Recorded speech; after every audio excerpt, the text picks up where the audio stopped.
ಸ್ನೇಹಿತರೆ ನಮಸ್ಕಾರ. ಒಂದು ಕಡೆ ಯುದ್ಧ ನಡೀತಾ ಇದ್ರೆ ಅಂದರೆ ಮೂರನೇ ಮಹಾಯುದ್ಧ ಅಂತಲೇ ಹೇಳಬಹುದು ಇದನ್ನು. ಸೊ ಇನ್ನೊಂದು ಕಡೆ ನ್ಯೂಕ್ಲಿಯರ್ ಟೆಸ್ಟ್ ನಡೆಸ್ತಾ ಇದೆ. ಹಾಗಾದರೆ ಈ ನ್ಯೂಕ್ಲಿಯರ್ ಟೆಸ್ಟ್ ನಡೆಸ್ತಾ ಇರುವಂಥದ್ದು ಈಗಾಗಲೇ ಅಮೆರಿಕ ಹಿರೋಶಿಮಾ ಮತ್ತು ನಾಗಾಸಾಕಿಯ ಮೇಲೆ ಹೇಗೆ ಒಂದು ಅಣುಬಾಂಬಿನ ದಾಳಿಯನ್ನು ಮಾಡಿತ್ತು, ನಿರ್ದಯವಾಗಿ ಅಲ್ಲಿಯ ಜನರನ್ನು ಕೂಡ ನೋಡದೆ ಅಟ್ಯಾಕ್ ಮಾಡಿತ್ತು. ಅದೇ ಪರಿಸ್ಥಿತಿ ಈಗೂ ಕೂಡ ಬರತ್ತಾ ಅನ್ನುವಂತಹ ಅನುಮಾನಗಳು ಕೂಡ ಕಾಡ್ತಾ ಇದ್ದಾವೆ. ಮನುಷ್ಯ ಕುಲದ ಇತಿಹಾಸದಲ್ಲಿನೇ ಮನುಷ್ಯರ ಮೇಲೆ ಅಣುಬಾಂಬಿನ ಪ್ರಯೋಗವನ್ನು ಮಾಡಿದಂತಹ ಇತಿಹಾಸ ಇದು. ಹೌದು, ಅಷ್ಟೊಂದು ನಿರ್ದಯವಾಗಿ ಈ ಅಮೇರಿಕ ಹಿರೋಶಿಮಾ ಹಾಗೆ ನಾಗಾಸಾಕಿ ಜೊತೆಗೆ ಜಪಾನನ ಮೇಲೆ ಅಟ್ಯಾಕ್ ಮಾಡುತ್ತೆ. ಸೊ 2 ಬಾಂಬ್ಗಳನ್ನು ಅಲ್ಲಿ ಹಾಕಲಾಗತ್ತೆ. ಎನ್ನೋಲಾಗೆ B-29 ಎನ್ನುವಂತಹ ಅಣುಬಾಂಬ್ಗಳು, ಒಂದು ಲಿಟಲ್ ಬಾಯ್, ಒಂದು ಫ್ಯಾಟ್ ಮ್ಯಾನ್ ಎನ್ನುವಂಥದ್ದು ಆಗಸ್ಟ್ 6 ಹಾಗೂ ಆಗಸ್ಟ್ 9ನೇ ತಾರೀಕು ಅಲ್ಲಿ ಅಟ್ಯಾಕ್ ಮಾಡಲಾಗುತ್ತೆ. ಒಂದು ಸಾರಿ ಅಣುಬಾಂಬ್ ಬಿದ್ದಿದ್ದೆ ಆದರೆ ಎಷ್ಟೊಂದು ವರ್ಷಗಳ ಕಾಲ ಆ ಭೂಮಿಯಲ್ಲಿ ಬಿತ್ತಲಿಕ್ಕಾಗೋದಿಲ್ಲ ಬೆಳೆಗಳನ್ನು. ಆ ಒಂದು ಪ್ರದೇಶ ಎಷ್ಟೊಂದು ಹಿಂದೆ ಉಳಿಯುತ್ತೆ, ಇದೆಲ್ಲವೂ ಕೂಡ ನಿಮಗೆ ಗೊತ್ತಿದೆ. ಅದ್ರ ಬಗ್ಗೆ ನಾನು ಪರಿಚಯ ಏನು ಮಾಡಿಸ್ಬೇಕಾಗಿರುವಂಥದ್ದೇನಿಲ್ಲ. ಅದೇ ರೀತಿ ಅಣುಬಾಂಬಿನ ಪ್ರಯೋಗವನ್ನು ಟೆಸ್ಟನ್ನು ಈಗ ಈ ಅಮೆರಿಕ ಮತ್ತೆ ನಡೆಸಿದೆ ಅಂತೆ. ಸೊ ಹಾಗಾದರೆ ಇದು ಭಯ ಬೆಳೆಸಲಿಕ್ಕೆ, ಬರೀ ಎಚ್ಚರಿಕೆ ಕೊಡಲಿಕ್ಕೆ ಟೆಸ್ಟ್ ನಡೆಸಿದೆಯಾ, ಅಥವಾ ಅಣುಬಾಂಬ ಪ್ರಯೋಗದ ಒಂದು ಇಚ್ಛೆಯನ್ನು ಏನಾದರೂ ಇಟ್ಕೊಂಡಿದೆಯಾ? ಇದರಿಂದ ಆಗುವಂತಹ ಪರಿಣಾಮ ಅಂತೂ ಅದು ಅಷ್ಟಿಷ್ಟಲ್ಲ. ಇದು ನಿಮಗೆ ಗೊತ್ತಿದೆ ಯಾವ ರೀತಿಯಾಗಿ ಪರಿಣಾಮ ಬೀಳುತ್ತೆ. ಒಂದು ದೇಶದ ಮೇಲೆ ಅಣುಬಾಂಬ ಈ ಸಮಯದಲ್ಲಿ ಪ್ರಯೋಗ ಮಾಡಿದ್ದೇ ಆದರೆ ಆ ದೇಶ ಸುಮ್ಮನಂತರೂ ಕೊಂಡಿರೋದಿಲ್ಲ. ಎಷ್ಟು ಲಾಸ್ ಅಂತೂ ಆಗೇ ಆಗಿರುತ್ತೆ. ಅದಕ್ಕೆ ಉತ್ತರವನ್ನು ಕೊಡುತ್ತೆ.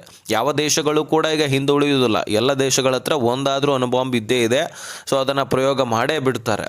ಏನಾದರೂ ಈಗಾಗಲೇ ಒಬ್ಬ ಮನುಷ್ಯ ಸಾಯುವ ಹಂತಕ್ಕೆ ಬಂದುಬಿಟ್ಟಿದ್ದಾನಂದರೆ ಅವನಿಗೆ ಎಷ್ಟು ಪ್ರಯತ್ನ ಮಾಡಬೇಕು ಅಷ್ಟು ಮಾಡೇ ಮಾಡ್ತಾನಲ್ವಾ.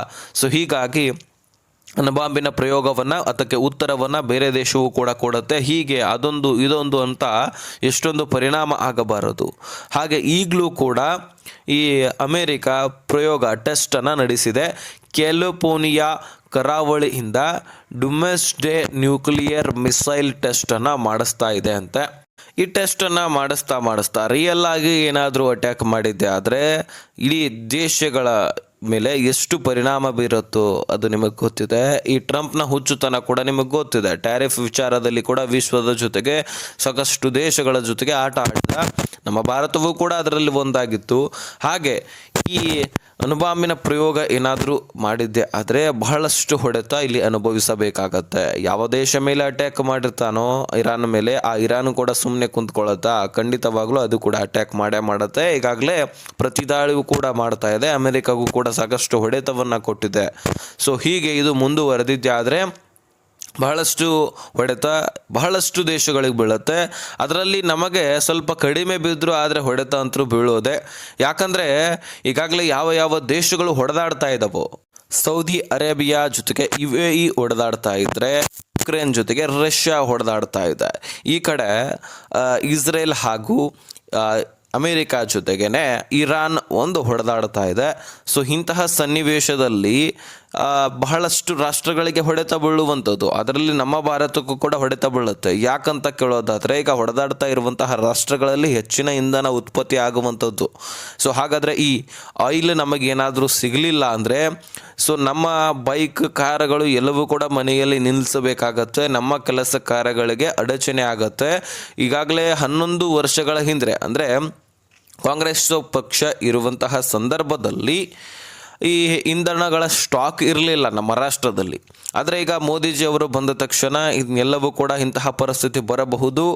ಈ ರೀತಿ ಪರಿಸ್ಥಿತಿ ಬಂದಿದ್ದೆ ಆದರೆ ಇಂಧನ ಬ್ಯಾಕಪ್ ಬೇಕಲ್ವಾ, ಆಯಿಲ್ ಬ್ಯಾಕಪ್ಗಾಗಿ ಬ್ಯಾಕಪ್ಪು ಈಗಾಗಲೇ ಬಹಳಷ್ಟು ಕಡೆ ಮಾಡಿದ್ದಾರೆ. ಸೊ ಅದು ಯಾವ ರಾಜ್ಯದಲ್ಲಿ ಎನ್ನುವಂಥದ್ದು ಕನ್ಫರ್ಮೇಷನ್ ನನಗಿಲ್ಲ, ಹಾಗಾಗಿ ಆ ರಾಜ್ಯಗಳ ಹೆಸರನ್ನು ತೆಗೆದುಕೊಳ್ಳಲ್ಲ. ಆದರೆ ಬ್ಯಾಕಪ್ ಅಂತೂ ಇಟ್ಟಿದ್ದಾರೆ. ಅದು 74 ದಿನಗಳ ಕಾಲದಷ್ಟು ಬ್ಯಾಕಪ್ ಇರುವಂಥದ್ದು. ಇಡೀ ರಾಷ್ಟ್ರದಾದಂತಹ ಎಲ್ಲ ಬೈಕ್ ಕಾರುಗಳು ಓಡಾಡಬೇಕಲ್ವಾ. ಸೊ ಹಾಗಾಗಿ 74 ದಿನ ಅಂದರೆ ಇದು ಸಾಮಾನ್ಯವಾದ ವಿಚಾರ ಅಲ್ಲ. ಸೊ ಹೀಗಾಗಿ 74 ದಿನಗಳ ಕಾಲ ನಾವು ಬೈಕ್ಗಳನ್ನು ಓಡಾಡಿಸಬಹುದು. ಅಲ್ಲಿವರೆಗೂ ಕೂಡ ಇಂಧನ ಟ್ರಾನ್ಸ್ಪೋರ್ಟ್ ಆಗಲಿಲ್ಲ ಅಂದರೆ ಸೊ ನಮ್ಮ ಬೈಕ್ಗಳನ್ನು ಕಾರುಗಳನ್ನು ಮನೆಯಲ್ಲಿ ಹಚ್ಕೊಂಡು ನಾವು ನಡೆದಾಡಬೇಕಾಗತ್ತೆ ಅಥವಾ ಸೈಕಲ್ ತೊಗೊಂಡು ಹೋಗಬೇಕಾಗತ್ತೆ. ಸೊ ಅಂತಹ ಪರಿಸ್ಥಿತಿ ಬರುವಂಥದ್ದು.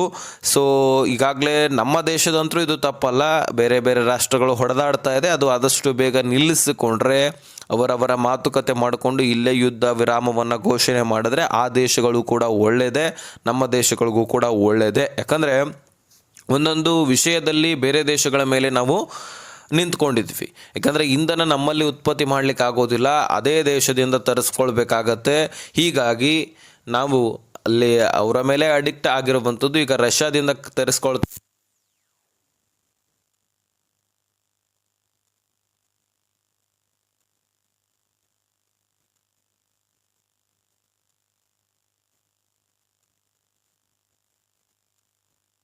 ಇದು ಯುದ್ಧ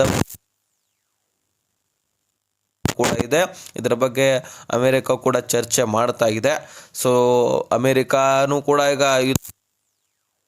ಆದರೆ ನಿಲ್ಲಿಸ್ತಾರೆ. ಆದರೆ ಸ್ನೇಹಿತರೆ, ಇದು ಮೇಲಿಂದ ಮೇಲೆಗೆ ಇದ್ದಿರುವಂತಹ ಕಥನೆ. ಆದರೆ ನ್ಯೂಕ್ಲಿಯರ್ ಬಾಂಬ್ ಏನಾದರೂ ಪರಿಣಾಮ ಬೀರಿದ್ದೆ ಆದರೆ ಈಗ ಟೆಸ್ಟ್